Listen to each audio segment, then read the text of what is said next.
আমি 2022 সালে STGT qualified candidate. Sir, CM স্যারের কাছে আমার রিকোয়েস্ট থাকবো, যারা 2022 সালের এসটিজিটি কোয়ালিফাইড আছে, অল কোয়ালিফাইড আছে, ওদের সবাইকে একসাথে নেওয়া হোক। কারণ আমাদের 2022-তে এক্সাম দিয়েছিলাম, এখন 3 years running, already 3 years running. আর আমাদের মধ্যে অনেকেই আছে যারা ওভারেজ হয়ে গেছে বা ওভারেজ হবে।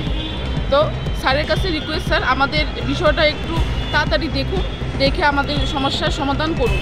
কারণ আমরা অনেক লোন নিয়ে, অনেকেই আছে লোন নিয়ে, তারপর লোনের টাকা এখন বাড়ছে, আমাদের লোন নিয়ে আমরা বিএড করেছি, অনেকেই আছে, গরিব ঘরের সন্তানও আছে।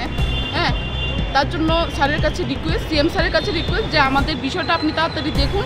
আর স্কুলে বিভিন্ন বিদ্যালয়ে ক্লাস 9-10-এর মাধ্যমিক স্তরে টিচারের অভাব আছে, এটা সবারই জানা ত্রিপুরাবাসীদের।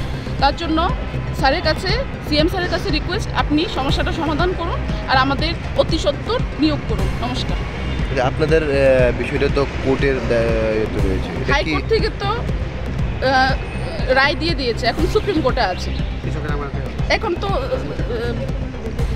এখন তো কোর্টের সাথে এসটিজিটির এটা বিষয়টা কোনো রিলেটেড নেই। এখন ইচ্ছে করলে সরকার নিতে পারে, চাইলে অনেক কিছু করতে পারে সরকার।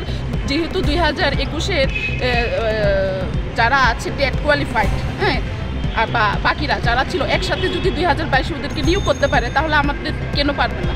কারণ টেট মানে তো এটা না যে সবাইকে চাকরি দিতে হবে। টেট মানে হলো যে ডিগ্রিধারী, সার্টিফিকেট ডিগ্রিধারী, টিচার হওয়ার এলিজিবিলিটি টেস্ট ওরা পাস করেছে, তার মানে তো এটা না যে চাকরি। ওদেরকে যেহেতু সবাইকে অল নিতে পারে, তাহলে আমাদের তো সেরকম না, আমাদের সংখ্যাটা তো কম।